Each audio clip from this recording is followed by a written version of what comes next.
ಮೇಕೆ ತಿಂದು ಕೋತಿ ಬಾಯಿಗೆ ಉರಿಸ್ತು ಅಂತ ಪಾಪ ಹಂಗೆ ನಮ್ಮ ಅಬಕಾರಿ ಸಚಿವರು ಅವ್ರಿಗೆ ಟ್ರೈನಿಂಗ್ ಇಲ್ಲ ಸಭಾಧ್ಯಕ್ಷರೇ, ಮಾಡಿದ್ದಾರೆ ಅಂತ ನಾನು ಹೇಳಲ್ಲ, ಟ್ರೈನಿಂಗ್ ಇಲ್ಲ.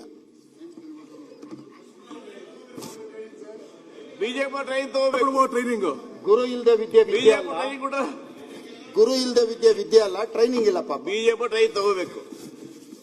ನಾನು ಟ್ರೈನಿಂಗ್ ಇಲ್ಲ ಅನ್ನಪ್ಪ, ಮಾಡಿದ್ದಾರೆ ಅಂತ ನಾನು ಹೇಳಿಲ್ಲ.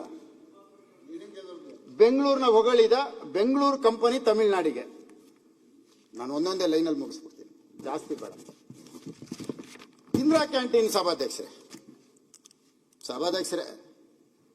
ಇಂದಿರಾ ಗಾಂಧಿ ಫೋಟೋ ಇಲ್ಲದೆ ಇವತ್ತು ಕಾಂಗ್ರೆಸ್ ಸರ್ಕಾರನೇ ಇಲ್ಲ ಸಭಾಧ್ಯಕ್ಷರೇ. ಇವತ್ತಿಗೂ ಇಂದಿರಾ ಗಾಂಧಿ ಹೆಸರು ಇರಲೇಬೇಕು ಸಭಾಧ್ಯಕ್ಷರೇ. ಏರ್ಪೋರ್ಟ್ ರೋಡಿಂದ ಬರೋವಾಗ ಹೋಗಾಗ ಹೆಬ್ಬಾಳದ ಹತ್ರ 2 ಇಂದಿರಾ ಕ್ಯಾಂಟೀನ್ ಐತೆ ಸಭಾಧ್ಯಕ್ಷರೇ. ಎಲ್ಲ ಕಾಂಗ್ರೆಸ್ ಶಾಸಕರಿಗೂ ಕೈ ಮುಗಿದು ಕೇಳ್ಕೊಂತೀನಿ, ನಿಮ್ ಜೊತೆ ನಾನು ಬರ್ತೀನಿ, ಹೋಗಿದೆ 2 ಕ್ಯಾಂಟೀನ್ ಊಟ ಮಾಡ್ಕೊಂಬರೋಣ, ಬರ್ತೀರಾ? 2 ಇಂದಿರಾ ಕ್ಯಾಂಟೀನ್ ಐತೆ, ನಾನು ಬರ್ತೀನಿ, ನನ್ನ ಜೊತೆ ನೀವು ಊಟ ಮಾಡ್ತೀರಿ. ಎಲ್ಲರೂ ಬರ್ಬೇಕು, ಕಾಂಗ್ರೆಸ್ MLAಗಳು ಎಲ್ರಿಗೂ. ಅಲ್ಲ, ನಾವು ಕ್ಯಾಂಟೀನ್ ಅಲ್ಲಿ ಊಟ ಮಾಡಿ ಬಂದೇವೆ. ಹೇಳ್ತೇನೆ ಸಭಾಧ್ಯಕ್ಷರೇ, ನಾವು ಮನುಷ್ಯರಲ್ಲ, ಬಡವನು ಮನುಷ್ಯನೇನಲ್ಲ. ಗಾರ್ಬೇಜ್ ಡಂಪಿಂಗ್ ಪಾರ್ಟ್ಗೆ ಅಟ್ಯಾಚ್ ಸಭಾಧ್ಯಕ್ಷರೇ, ಗಾರ್ಬೇಜು ಡಂಪಿಂಗ್ ಯಾರ್ಡ್ಗೆ ಅಟ್ಯಾಚ್.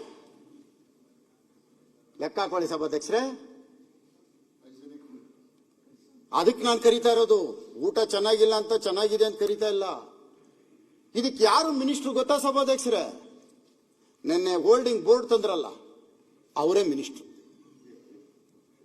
ಬೇರೆ ಯಾರು ಅಲ್ಲ. ಅವ್ರ ಕ್ಷೇತ್ರ ಇದು. 2 ಕಡೆ ಸಭಾಧ್ಯಕ್ಷರೇ ಡಂಪಿಂಗ್ ಯಾರ್ಡು, ಸೆಗ್ರಿಗೇಷನ್ ಪಾಯಿಂಟ್. ಇಲ್ಲಿ ಊಟ ಮಾಡಬೇಕು, ಅಲ್ಲ ಸೆಗ್ರಿಗೇಷನ್ ಪಾಯಿಂಟ್ ವಾಸನೆ. ಲಾರಿಗಳು ಲೈನ್ ಆಗಿ ನಿಂತವೆ, ಆಟೋ ರಿಕ್ಷಾಗಳು ಲೈನ್ ಆಗಿ ನಿಂತವೆ. ಒಂದು ನೊಣ ಬಂದ್ರೆ ಹಿಂಗ್ ಓಡಿಸ್ತೀವಿ, 100 ನೊಣ ಹೆಂಗ್ ಓಡಿಸೋದು ಸಭಾಧ್ಯಕ್ಷರೇ? ನಿಮಗಿಂತ ನಾನಿಲ್ಲ. ನಮ್ಮಿಬ್ಬರಿಗೆ ಇಟ್ರೆ ನೀವು ನೋಬೆಲ್ ಅವಾರ್ಡ್ ತಗೊಂಡ್ಬಿಡ್ತೀರಿ. ನೀವು ನಿಮಗ್ ಕೊಡ್ತಾರೆ, ನಾನು ಏನು ಕೊಡಲ್ಲ. ಮಾತಾಡಿ, ನಾನು ಜೊತೆ ಕಾಂಪಿಟೇಷನ್ ಮಾಡಲ್ಲ.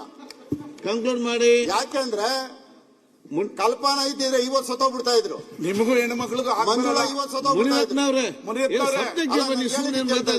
ಮುನಿರತ್ನವ್ರೆ, ನಾನು ಹೆಣ್ಮಕ್ಳಿಗೂ ಆಗ್ಬಾರಲ್ಲ, ಕಾಂಪಿಟೇಷನ್ ಮಾಡಬೇಡಿ.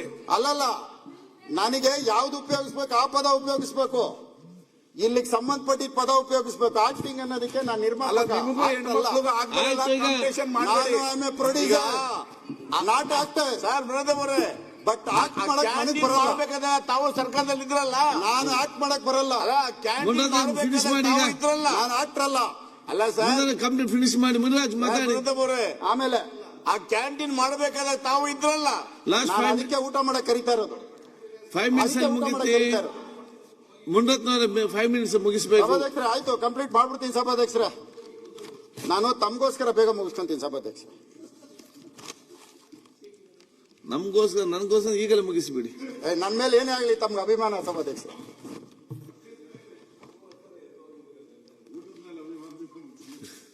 ಕಾಮಗಾರಿ ವೆಚ್ಚ ವಿಳಂಬ. ಅಣ್ಣ, ಗೋದ್ರೇಜ್ ಒಂದು ನಿಲ್ಲಿಸ್ಬಿಟ್ಟು ಫಸ್ಟ್ ಸ್ಟೇಷನ್, ಅದು ಇಂಡಸ್ಟ್ರಿಯಲ್ ಏರಿಯಾ.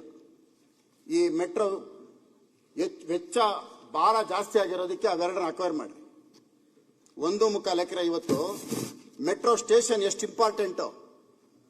ಮೆಟ್ರೋ ಸ್ಟೇಷನ್ ಅಲ್ಲಿ ಓಡಾಡುವಂತ ವ್ಯಕ್ತಿಗಳು ಆಡಿ, ಬೆನ್ಸು ಇಂಥದ್ರಲ್ಲಿ ಓಡಾಡಲ್ಲ. 2 ವೀಲರ್ ಅಲ್ಲಿ ಓಡಾಡ್ಬಿಟ್ಟು ಪಾರ್ಕಿಂಗ್ ಅನ್ನು ನಿಲ್ಲಿಸ್ಬಿಟ್ಟು ಮೆಟ್ರೋ ಇಕ್ತಾರೆ. ಮೆಟ್ರೋ ಮಾಡೋದು ಎಷ್ಟು ಇಂಪಾರ್ಟೆಂಟ್, ಪಾರ್ಕಿಂಗ್ ಅದಕ್ಕಿಂತ ಹೆಚ್ಚಿಗೆ ಇಂಪಾರ್ಟೆಂಟ್. 2 ಎಕರೆ ನಮ್ಮ ಲ್ಯಾಂಡ್ ನ 30 ಅವನಿಗೆ ಬಾಡಿಗೆ ಲೀಸ್ ಕೊಟ್ಬಿಟ್ಟು ನಾವು 45,000 ಅಕ್ವೈಜೇಷನ್ ಮಾಡಿದ್ರೆ ಮಿನಿಮಮ್ 28,000 30,000 ಬೀಳುತ್ತೆ. 160 ಕೋಟಿ ಅಕ್ವಿಜೇಷನ್, ಬರೀ 100 ಮೀಟರ್ಸ್ ಡಿಸ್ಟೆನ್ಸ್. ನಾನು ಮೆಟ್ರೋ ಅಧಿಕಾರಿಗಳ ಜೊತೆ ಜಾಗ ನೋಡ್ಬಿಟ್ಟು ಮಾತಾಡ್ತಾ ಇರೋದು. ಇಂಡಸ್ಟ್ರಿಯಲ್ ಏರಿಯಾ ಅಕ್ವಿಜೇಷನ್ ಮಾಡಿದ್ರೆ ಕಾಸ್ಟ್ ಕಡಿಮೆ. ನೀವತ್ತು ರೆಸಿಡೆನ್ಷಿಯಲ್ ಪ್ಲಾನ್ ಸ್ಯಾಂಕ್ಷನ್ ಮಾಡೋದು ಕಾಸ್ಟ್ ಜಾಸ್ತಿ. ಫಸ್ಟ್ ಅಕ್ವಿಜೇಷನ್ ಮಾಡಿ. ಗೋದ್ರೇಜ್ ಪ್ರಾಪರ್ಟಿ ಕೊಟ್ಟಿರೋದನ್ನ ಸ್ಟಾಪ್ ಮಾಡೋದಕ್ಕೆ ತಾವು ಎನ್ಕ್ವೈರಿ ಮಾಡಿ. ನಾನೇನಾರು ಹೇಳ್ತಾರೋ ತಪ್ಪಿದ್ರೆ ನನ್ನ ಮೇಲೆ ನೀವು ಏನ್ ಬೇಕಾದ್ರೂ ಕ್ರಮ ಕೈಗೊಳ್ಳಿ. ಇದ್ರನ್ನೊಂದು ಮಾಡಿ. ಜೊತೆಯಲ್ಲಿ ಮುನ್ರಾಜ್ ಸಭಾಧ್ಯಕ್ಷರೇ, ಇನ್ನೂ ತುಂಬಾ ತಂದಿದ್ದೆ. 2:20 ಮಾತಾಡಕ್ಕೆ ಅವಕಾಶ ಕೊಟ್ಟಿದ್ದೀರಿ. ಇಷ್ಟೊತ್ತು ಎಲ್ಲ ನನ್ನ ಮಾತು ಕೇಳಿದಕ್ಕೆ ನಿಮ್ಮೆಲ್ಲರಿಗೂ ಧನ್ಯವಾದಗಳು. ಈಗ ಥ್ಯಾಂಕ್ ಯು. ಮುಗೀತು ಸಭಾಧ್ಯಕ್ಷ. ಈಗ